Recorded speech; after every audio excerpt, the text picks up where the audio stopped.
Crazy Susie. And we are in the Eyes of Terror. Yes, and we are continuing on with our 13 Nights of October. Yes. Or Halloween, or... We're getting close to the end. We are. We're down to what? Number 11. This is number 11. Yes. And for number 11, we chose one of our favorites. We watch this movie every single year. It is... Trick or Treat. Trick or Treat. Not trick or, it's trick, comma, or, treat. Okay. No, I'm just saying some people, because there is trick or treat. There is another movie called Trick or Treat. You're right. It is trick or treat. So, there is another movie that's Trick or Treat. It was made in the 80s. I've yet to watch it. Yes, it was made in 84 or 86. I can't remember which one. I looked it up earlier. This one was not. This one was made in 2007. Yes. It is an hour and 22 minutes long. It is a comedy horror thriller. IMDb gives it a 6.8 out of 10. And it was written and directed by Michael Daugherty. It actually has some awards as well. We will mention that. It is 5 intertwined stories that occur on Halloween. And the cast members are Dylan Baker as Principal Wilkins, Anna Paquin as Laurie, Brian Cox as Mr. Krieg, Quinn Lord as Sam, Lauren Lee Smith as Danielle, Raquel Ites as Maria, Britt McKilp as Macy, Jean Luck Beledick as Schrader, Sam Todd as Rhonda, Alberto Jeets as Chip, Isabel DeLuce as Sarah, and there are many more. Yeah. Those are the main ones we're just going to hit. There are loads more cast members than that. So if you've never seen this movie, and you've heard about it, and you don't know what it's like, this is a anthology movie. So it's made up of different smaller stories. I like these type of things. This one is very reminiscent of the Amicus films from the 70s, 60s, and 70s. Yeah. It does... Well, it mentions a lot of the atypical factors, or not really factors, but traditions that we all hold dear to Halloween. You know, why we like jack-o'-lanterns, things like that. Yeah, it brings back tradition in the modern world. Right. Why we do what we do on that night. It has won 2 awards. In 2008, it won the Audience Choice Award at the Screamfest Horror Film Festival. In 2009, it won the Silver Audience Award in Toronto's After Dark Film Festival. And if I remember reading this correctly, it was actually filmed in Toronto. Is that correct? I believe so. Let me look back. Like I said, this is one of our favorite films. We watch it every single year. It's just a part of our traditional Halloween. It's in our lineup. Film lineup that we watch every single year. They were supposed to do a second version of it, and I don't think it ever happened. There's still talk about it. He just never got after this, then he came out with Krampus. He was the director of Krampus. I enjoyed the Krampus too. I really liked it. And then I think he released a teaser for the second one. There's still talks about it, just I'm not quite sure where that's at. I think it's because it's bound up more in the studios not wanting to release funds for something like this. Because it didn't do well, I think, at the box office, but it did really well. The DVD sales did well. Yeah. Yeah.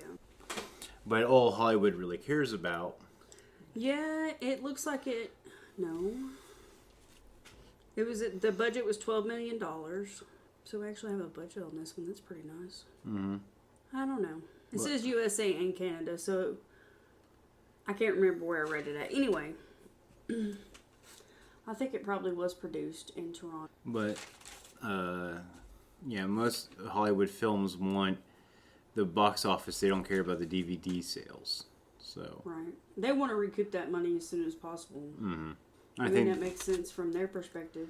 yeah, but I think if they would release it, they would be surprised how many people would probably go see it. So Anyway, I'm not sure where I read that at, but I'm pretty sure it did. The filming did happen in Toronto. The starting of this film, I really do enjoy. It's an old black and white filming of Halloween safety tips. and those are always fun. I mean, Like projector screen filming.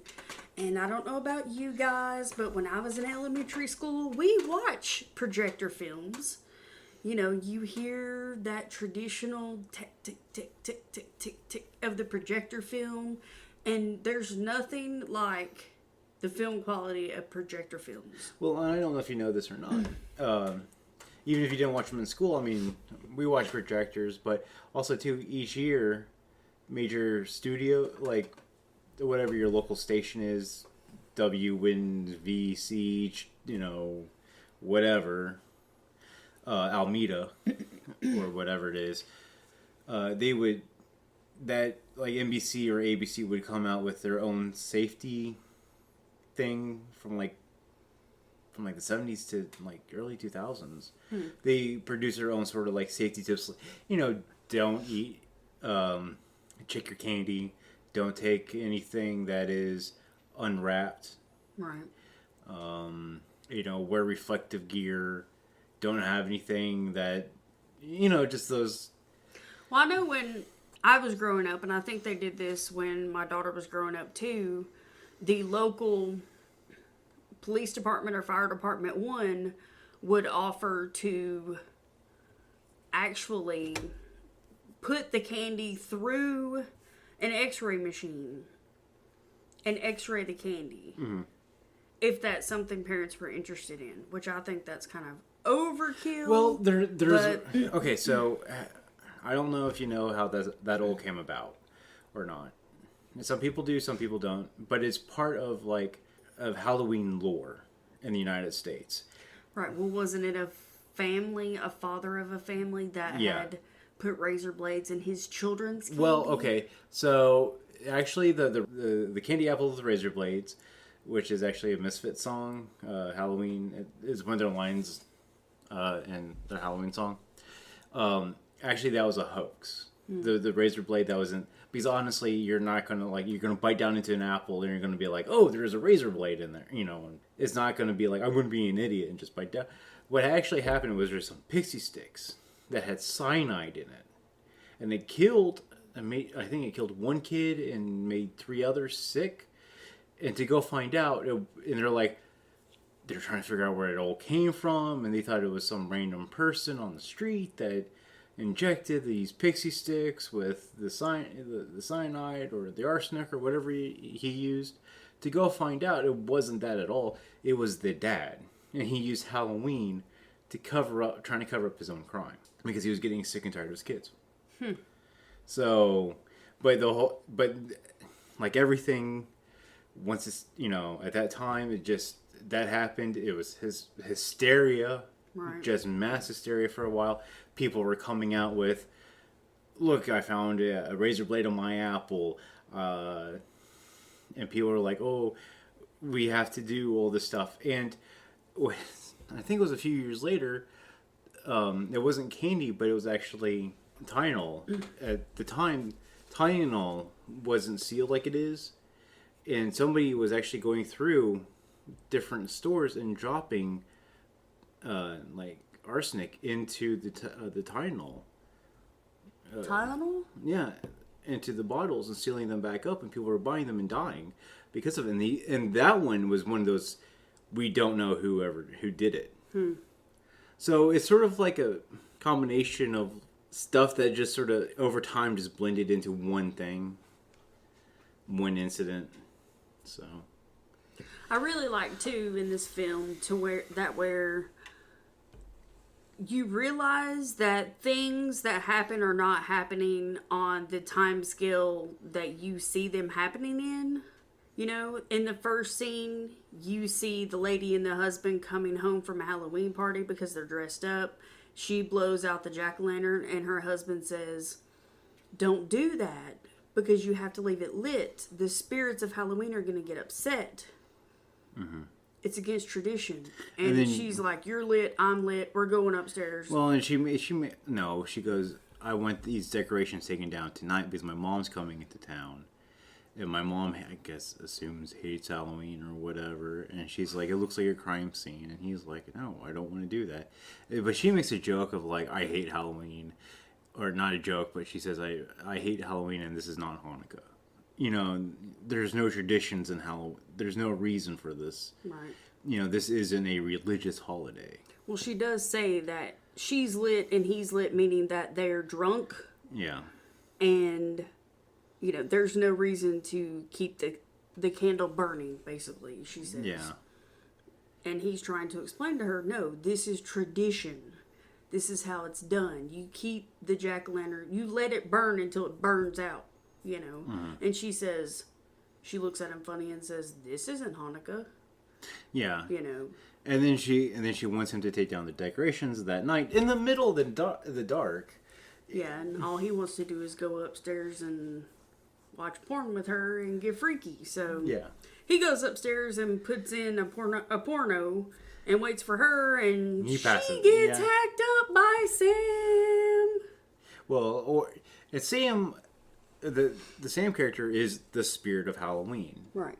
He's a pretty cool dude. I love the graphics of when he gets shot and pumpkin guts just go flying everywhere. Yeah. But, I mean, even just like how she died, she was made into a signpost and had a big lolly stuck down her throat. Yeah, and she gets hacked up by a bitten lolly. Yeah. And it's a little jack-o'-lantern lolly with a jack-o'-lantern face, and he bites it, and he, like, uses it as, like, a chef's a knife, like a butcher knife, and hacks her up with it, and then shoves it in her mouth. Like, eat Halloween. Just eat it. Yeah. It's just because she disrespected the spirits. I mean, she disrespected the sanctity of Halloween, you know. And, I mean, but again... The basic rules. Well, but it comes into what, like, the purpose of the jack-o'-lantern, traditionally for Halloween, was to scare away the spirits. Mm-hmm. You know, also, because during this time frame, during Halloween, if you look at the religious explanation behind it, it was the time where it's the lore. Mm-hmm. It's the time when the spirit world and the physical world, the veil between the two, is the thinnest. Mm-hmm. So you dress up, you go out at night, you dress up in costumes, so the spirits don't drag you back to hell or the afterlife.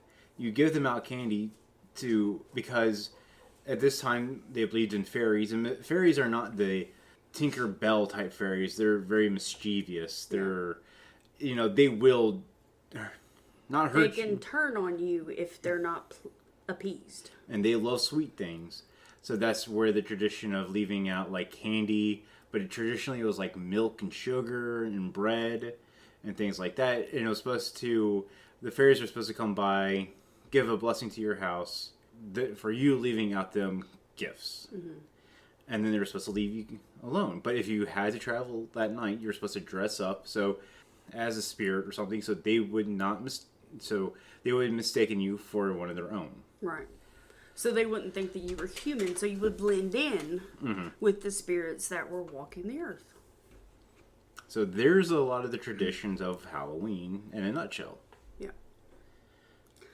So the husband's upstairs watching his porno, falling asleep because he's had one too many to drink.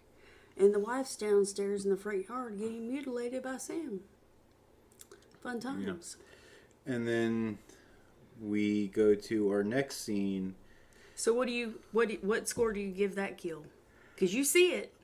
Yeah. I give it a 3. Really? Okay, and the reason why I give it a 3... The look on her face with the lolly shoved in. Yeah, but I'm saying the actual kill with the sheet on top of her, it just reminds me of like. But he had her like wired up to that. Right, It's a cross. Yeah. Because she made ghosts. She made crosses and like padded the top part of it. Yeah. Like a head to make ghosts. So he wired her up to that cross. It looked like he was sacrificing her to the Halloween gods. Yeah. He wired her up to the cross with Halloween lights. And the look of shock on her face with that lolly shoved in, like forcibly shoved in her mouth, is priceless. Well, actually, I did give it a 5. I was looking at the next one. See, Yeah. we give it a 5 because it's almost comical, the look on her face. But I was just saying. Like somebody shoved something up her backside. The look of shock on her face with that. But lolly I mean, in her what I'm mouth. saying is like the kill alone. If you just took the kill, it was just Michael Myers-esque with the sheet over her and the blood. You know, it was just that. Well, when he killed her, there was a group of 3 boys walking down the street. She tried to crawl away, and he's under the sheet with her, and he stabs her, and you see the blood go on the sheet, and the boys are freaked out. They're dressed up as clowns, like the Three Stooges clown version. They're freaked out. They run away, and you hear him going, dragging her back into the yard. And then he has to mount her up on that cross with Halloween colored lights, shoves the lolly in her mouth, and then throws the sheet back over. So when the husband finds her, he pulls the sheet down, and there she is. Well, you know, she was just like she was a major. Yeah, she was not digging the Halloween. She was digging it, I guess, when she was at the party and getting her drink on, but after that, not so much. As a robot, cardboard robot. Then it goes into the Charlie one, right? Yeah, the next character is a very gluttonous little boy. Gluttonous to the point of revolting. Yeah. He really is disgusting. Not because he's fat, but because he really is disrespectful to other people. He goes around and steals all the candy from the homes where they leave out candy because maybe they're out of town or they have other parties to go to, so they leave out a bucket of candy for kids to take candy. He steals all that candy. He smashes pumpkins. He goes through the neighborhood and he smashed everybody's pumpkins, so he's very disrespectful to the neighbors. And he's just a rude, gluttonous little boy. Yeah. The only sort of interesting thing, I give his kill like a 3 out of 5. The only thing I really sort of liked about it is that he turns into a chocolate fountain. A bloody chocolate fountain. Yeah, I mean that.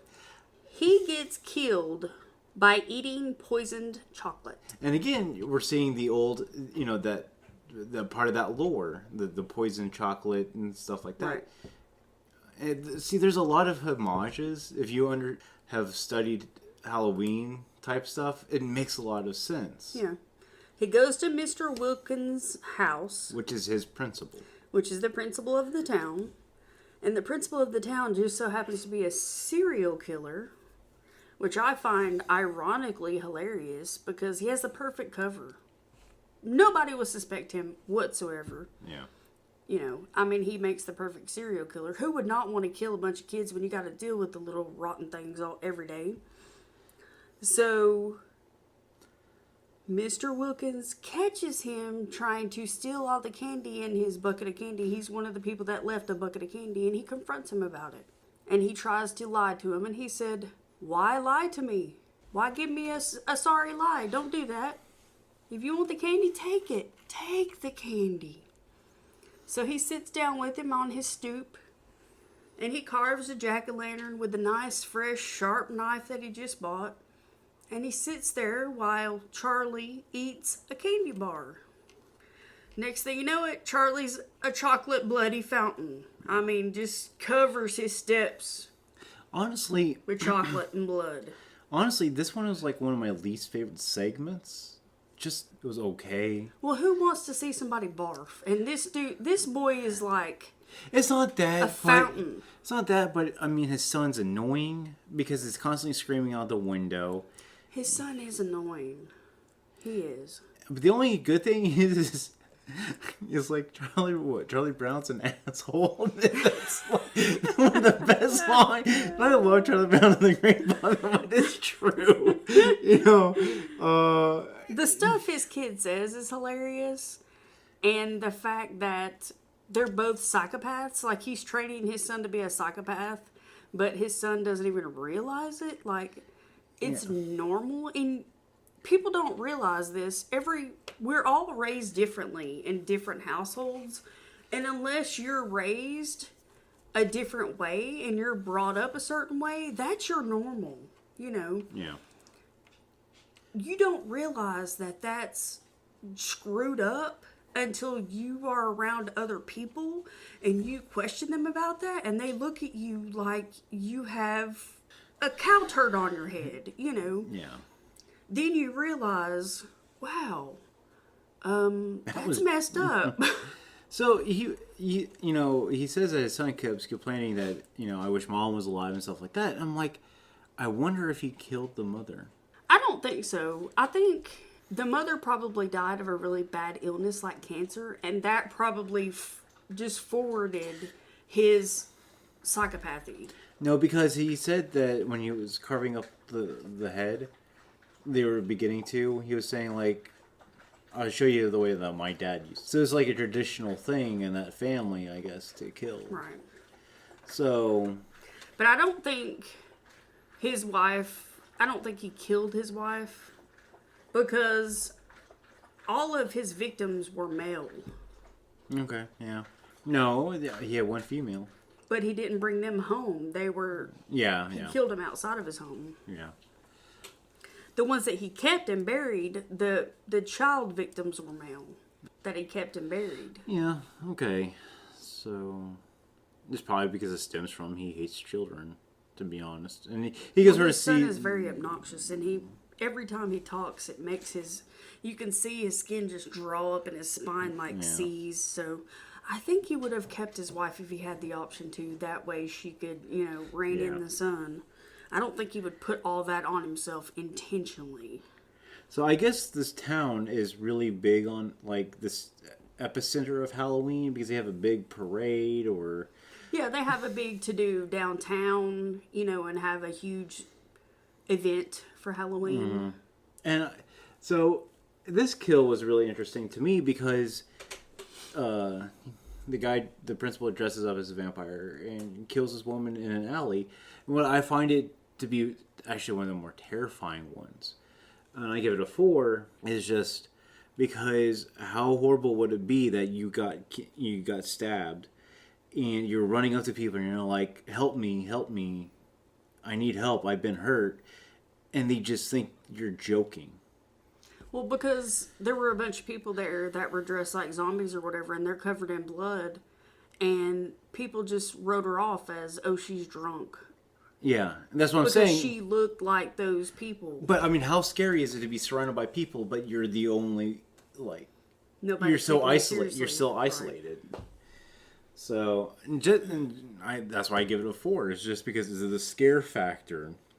Right. So, the jack-o'-lantern that Mr. Wilkins' son Billy carves is the head of Charles. Not a real jack-o'-lantern. The head of the boy that he poisoned with the candy. And there's a part of me that is like, I just want to know what they do with these heads after they're done. You can't just put them out on the front porch. I don't know. They have them in the basement, so it might be on their own personal jack-o'-lantern haven. Yeah. But the boy makes this big comment, help me with the eyes, Daddy.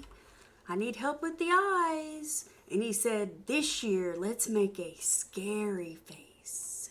How do you make a human face look scary? I don't know. You cut the lips off, you cut off the eyebrows and the eyelids. That would look pretty jacked up to me. So this kid is the future Psycho of America. Yeah. He's training him up young, just like his daddy did him.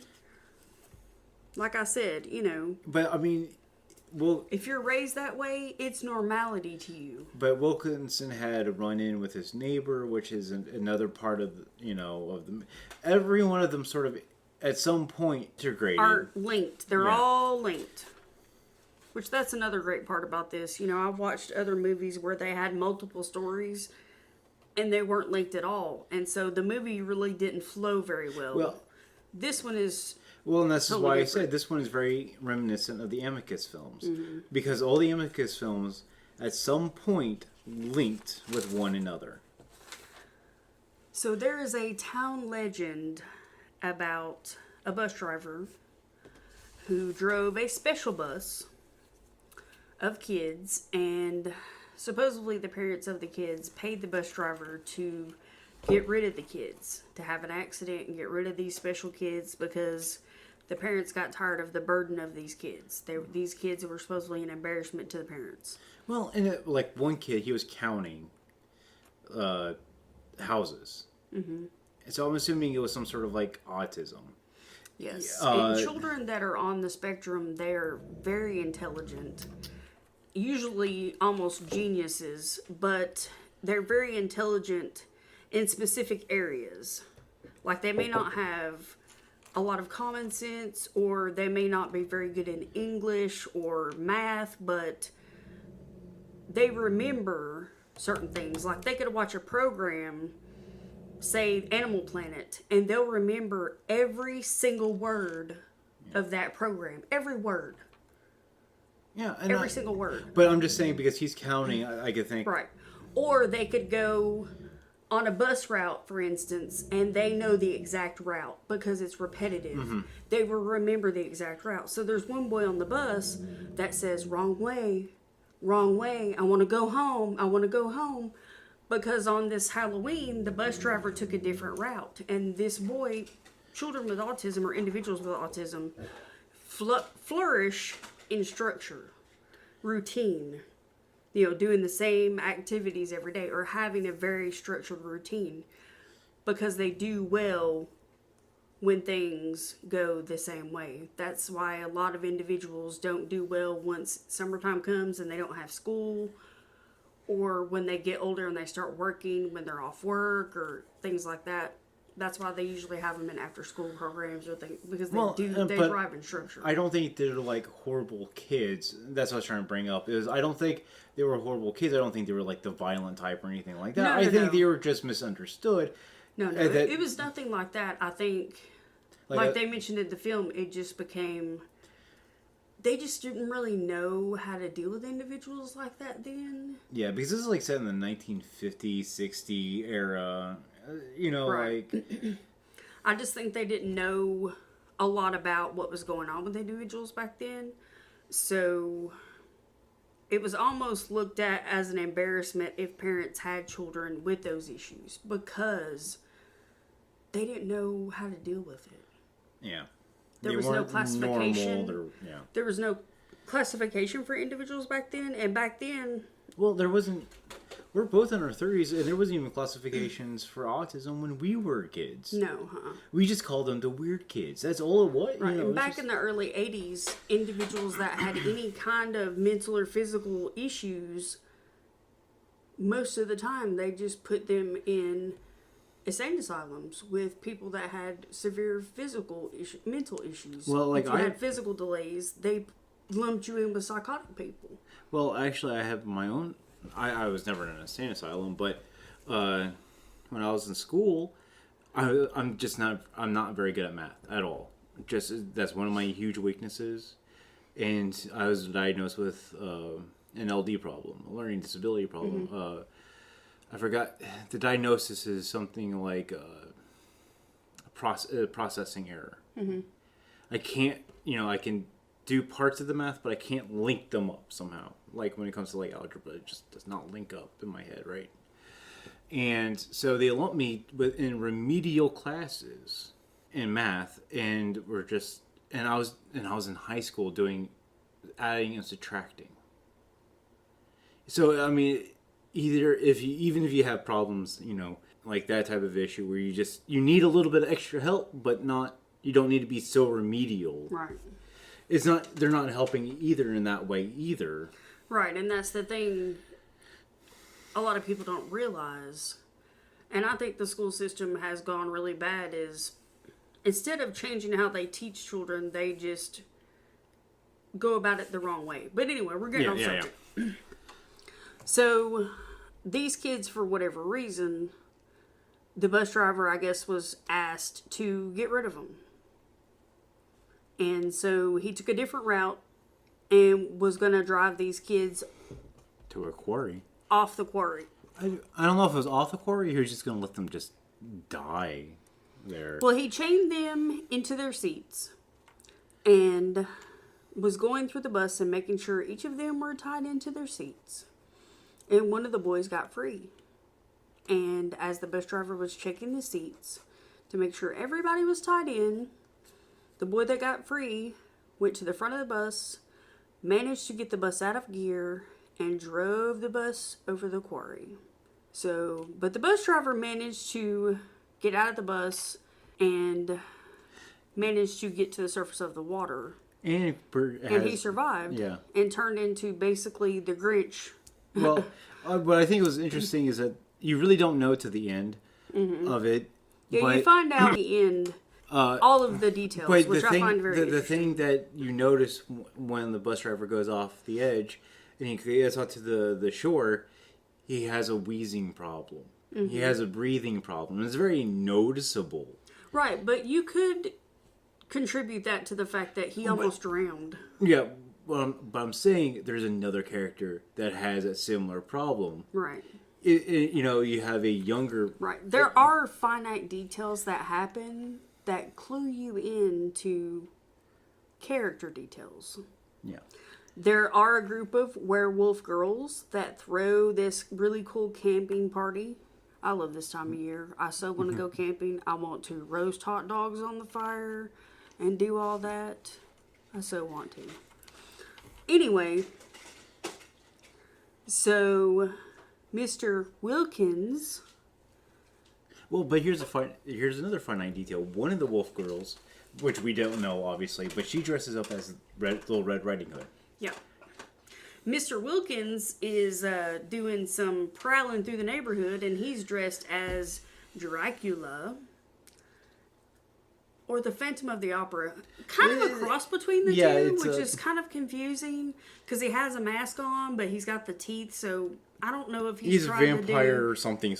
I don't know if he's trying to do like this new phantom vampire thing. Anyway, it's a little bit confusing. But, so he bites one chick at the town square party.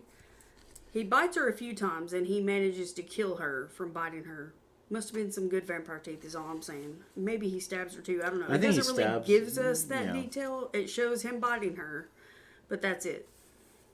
Well, he comes across and he basically stalks Red Riding Hood, the werewolf girl. He stalks her. She gets the best of him. She takes him to the bonfire party that her sister and her friends throw. Basically, this is her coming out party. This is her first year of her transformation, if you will. And she was born that way. The transformation, I've watched a lot of werewolf movies. I'm very fond of werewolf movies. This is one of the rare ones where I actually do enjoy their transformation. One of the only other film that I think was two other films that I think were really good, and one of them was just because the technology back then was Lon Chaney Jr.'s Wolfman, and his transformation on screen. Well, the original American Werewolf in London was good too because they had no technology then, and it was one of the originals, so I really do like it. Well, but anyway. No, and then I was going to say the first... what are those movies? I don't know, you have mind block. So, they basically peel their skin off like it's a suit.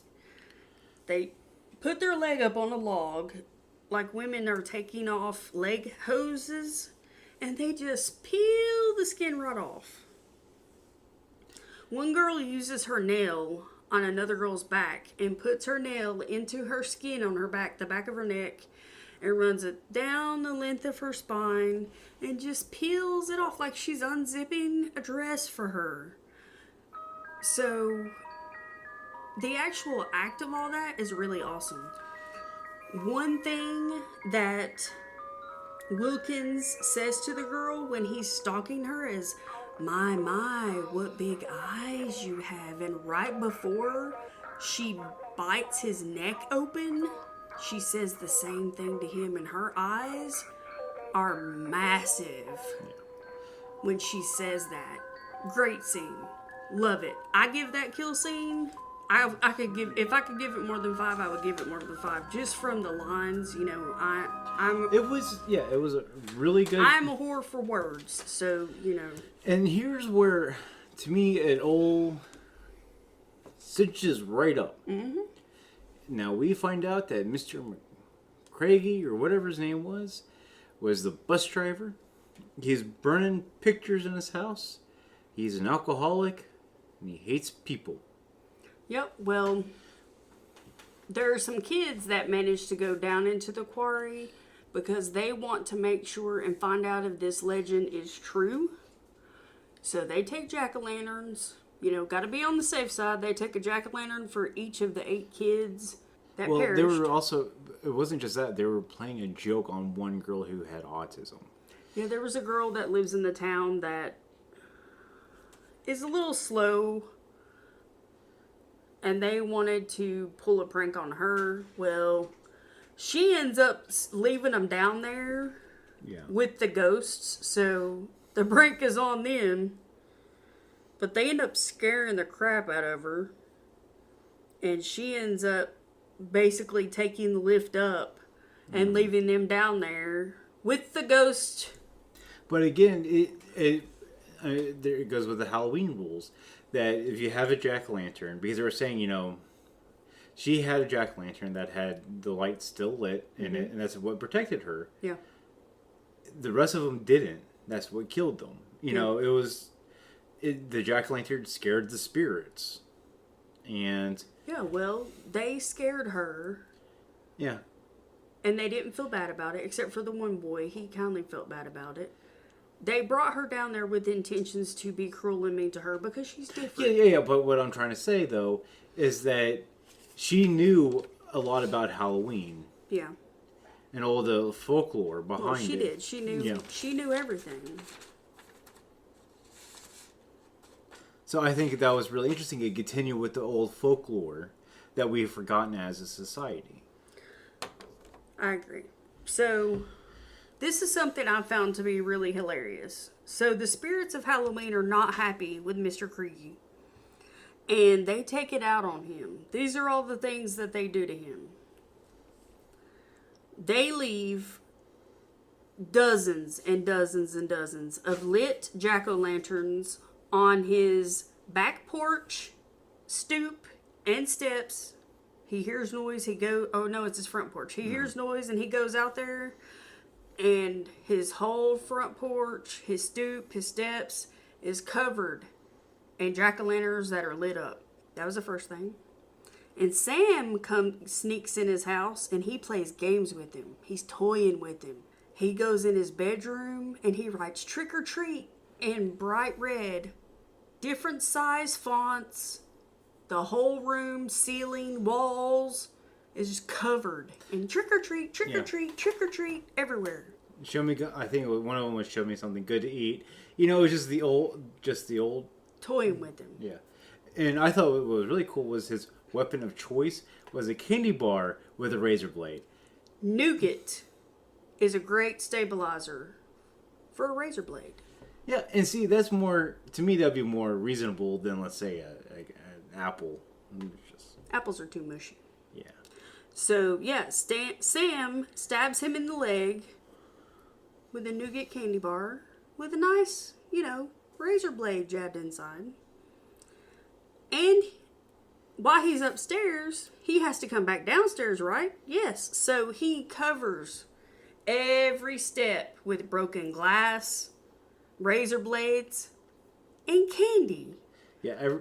Not soft candy, not, those rolls or, Tootsie Rolls or those big chocolate or big peanut butter things that nobody wants to eat that are soft. Not those. Whopper type candies and really hard or jawbreakers, the hard things that hurt when you step on them. Every step is lined with it. So he has to walk through glass, Yeah. razor blades, all that. Well, he falls halfway down the stairs and he has to crawl down the stairs. So by the time he gets to the bottom of the stairs, his feet and hands are all bloody. He can barely get the locks off the door. And this man was like Grinch. Like I said, he didn't trust nobody. He was like an old cat lady with the locks. He had like padlocks galore on that door. He's trying to get away from him. It takes him 10 minutes to unlatch the door. Sam jumps on his shoulders and starts punching him in the head. And after Mr. Krieger rips his potato sack covering off of his head, then Sam bites him in the leg. So it was interesting, the big reveal of Sam. He had a pumpkin head. I remember the first time I watched this movie and that potato sack covering was ripped off. I was like, oh my God. Because it looks like a skull, a skeleton. A pumpkin skeleton, yeah. It's a very... But you can tell that it still has like the ridging of a pumpkin. It's very interesting. And if you pay close attention when he hits him with the bullets and the shells, instead of blood, it's pumpkin guts. It's pumpkin guts. And it makes a really kind of hollow noise when it hits him. So, and I think that's really... It doesn't sound like it hit something solid. Yeah. It sounds very hollow, like a melon. Yeah, like you punched a pumpkin. Yeah, it sounds very hollow when he shoots him. It just, it doesn't sound like it hit anything solid. And his hand comes off. And it crawls back. And reattaches. He just kind of like sticks it on and like twists it a little bit and go, it's good as new. Yeah. And I mean, okay, and then after all that, he thinks he's safe because Sam goes off and... Well, when he comes back, Mr. Krieger tries to call the cops and get help. Sam's hand pulls the phone wires out. So Sam puts himself back together. He gets his lolly, reaches in his bag, gets his lolly out, looks at it for a second, and you see the nice round lolly. It's a jack-o'-lantern face, and he bites into it. Nice, crisp, biting noise. Sounds like he bit into a glass. Glass is what it sounds like. And he's looking at it, and he looks at Krieger. He looks at it, looks at Krieger. Walks over to him, and you see him jab it at him. And Krieger's like, oh! He's just waiting, cringing, waiting for the stab. You don't hear any noises or anything. You see the lolly come back up towards Sam. You hear him go, take a big sniff. Because he stabs at the candy bar that he ate in the first time we meet him. Right. Krieger eats a candy bar in the first scene. Well, he takes a bite of it. He takes a bite of it, and he has this look of disgust on his face. He spits the bite out. It's not as good as Jack. And then proceeds to take a drink of liquor. It's not as good as the gut rot that he had. Well, Sam is okay with this backwashed candy bar and takes a bite, nods his head in approval and leaves. Krieger's like, I'm safe. He just wanted my candy bar, I guess. And so, then, he bandages himself up and dusts himself off and goes about his business, Now when he has trick-or-treaters, you see that he's not a jerk. He gives them candy, and they compliment him on his mummy suit because he had to bandage himself up. He got beat the crap out of. And then he hears another knock on the door, and to go find out, it's his old passengers. Yes. And I think that this was really cool. They're all swampy looking, like they've been in the water for ages. Yeah, their faces are decayed. Their masks are very muddled and black, almost like they're covered in lake slime. Yeah. And then you hear them attack, and then you see a picture being burnt in the fireplace because he's burning pictures. And I've always tried to figure, like, is he trying to... He knows he's dying or whatever, and he just wants to get rid of any sort of incriminating evidence or something? No, I think maybe the guilt is eating at him. Yeah. So you think that's why he hates Halloween, is because it reminds him that he is guilty of this one crime that has, I mean, destroyed him, basically. Right. I mean, it's just, he's an alcoholic. He hates everybody and everything. the only thing he actually likes is his dog. Yeah. And he even yells at his dog, so. And by the picture, you see him with the kid, with the kids. In front of the bus, yeah. In front of the bus. And you're like, oh, there's that. And for me, I didn't catch on to the breathing when I first watched it. Right. And then when I watched it again, I was like, that makes sense. And there are a lot of little finite details in the movie. We've watched it, like I said, every year since it came out. And we're still seeing things. Like the one girl that this is her coming out party as far as the werewolves go, meaning this is the first year that she turns. She's dressed up as Little Red Riding Hood. Because the only excuse she gives is, well, this is what they had in stock. Because they're buying it on Halloween. Right.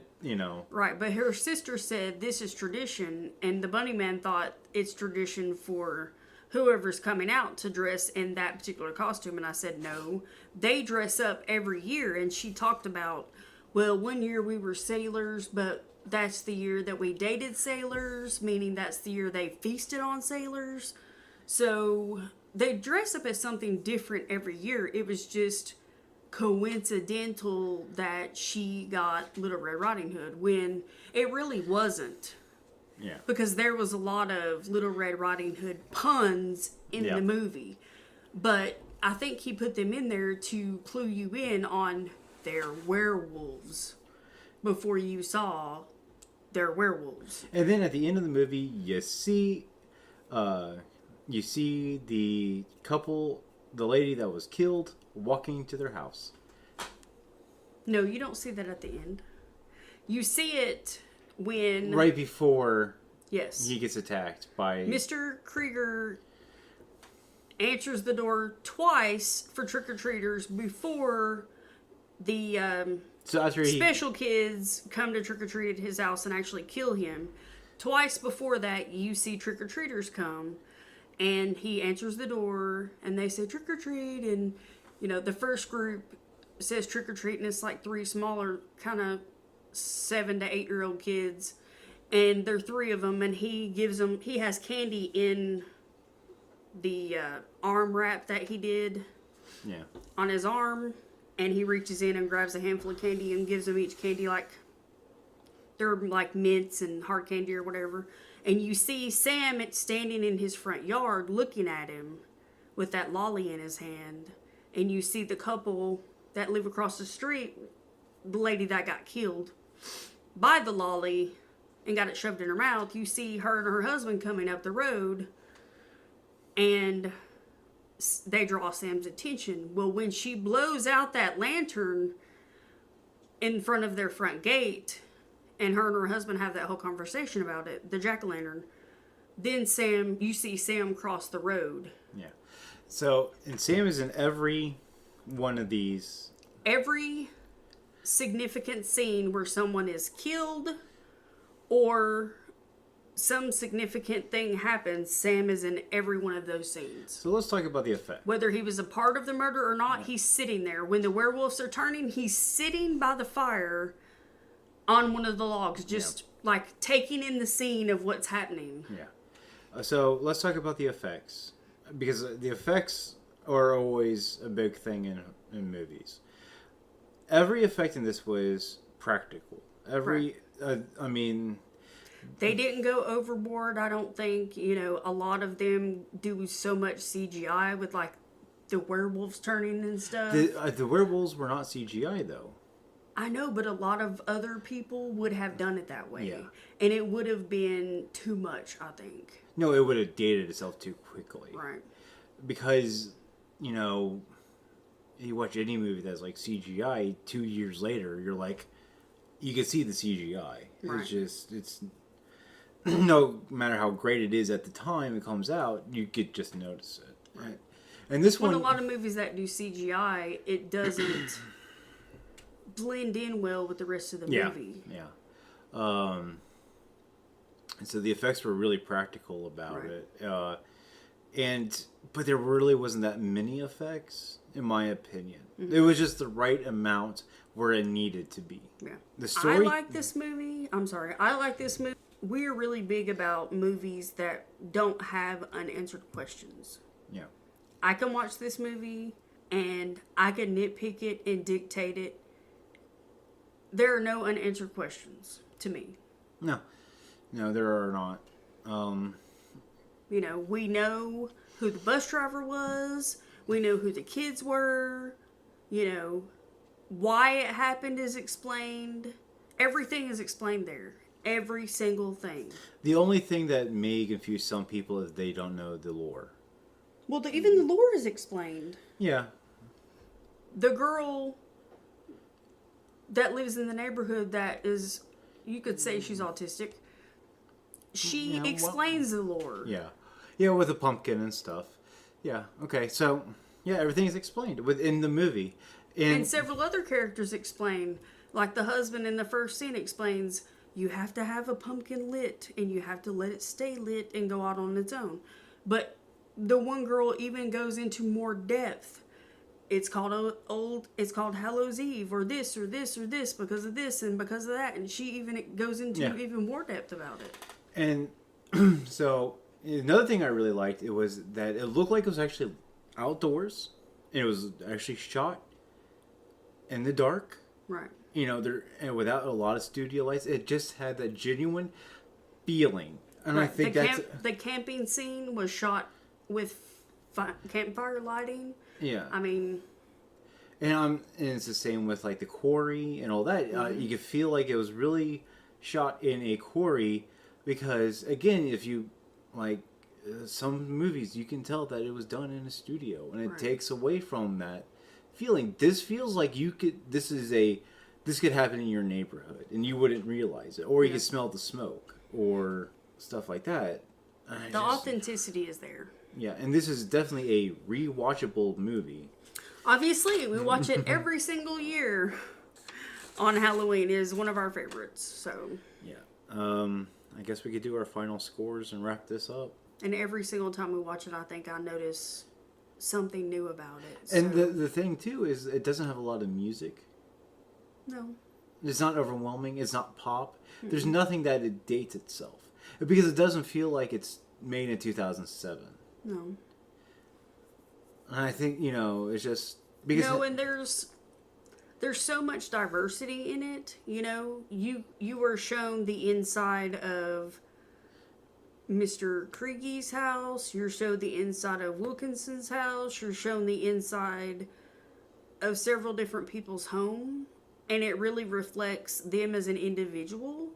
So you're shown a lot of different diversity to where even if they wanted to pinpoint a specific period of time, it would be hard for you to determine that because you're shown so much diversity. Well, I'm not even saying that, but none of the costumes are something that you would look at and go, that's 2007.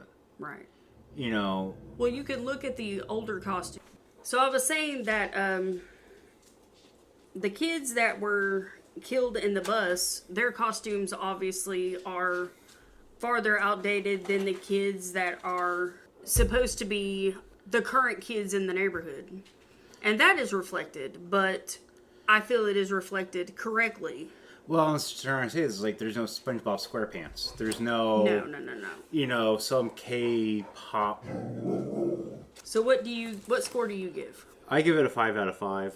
Yeah, I do as well. And there's going to be growling in this recording. I apologize. She's very cranky today. Anytime there's a lot of activity, she gets crankier. She is very particular about a lot of things. And Our dog might have autism. activity outside is one of those things that she is not fond of, especially in the late hours. So we're going to sign off. We're not going to get any words in. So.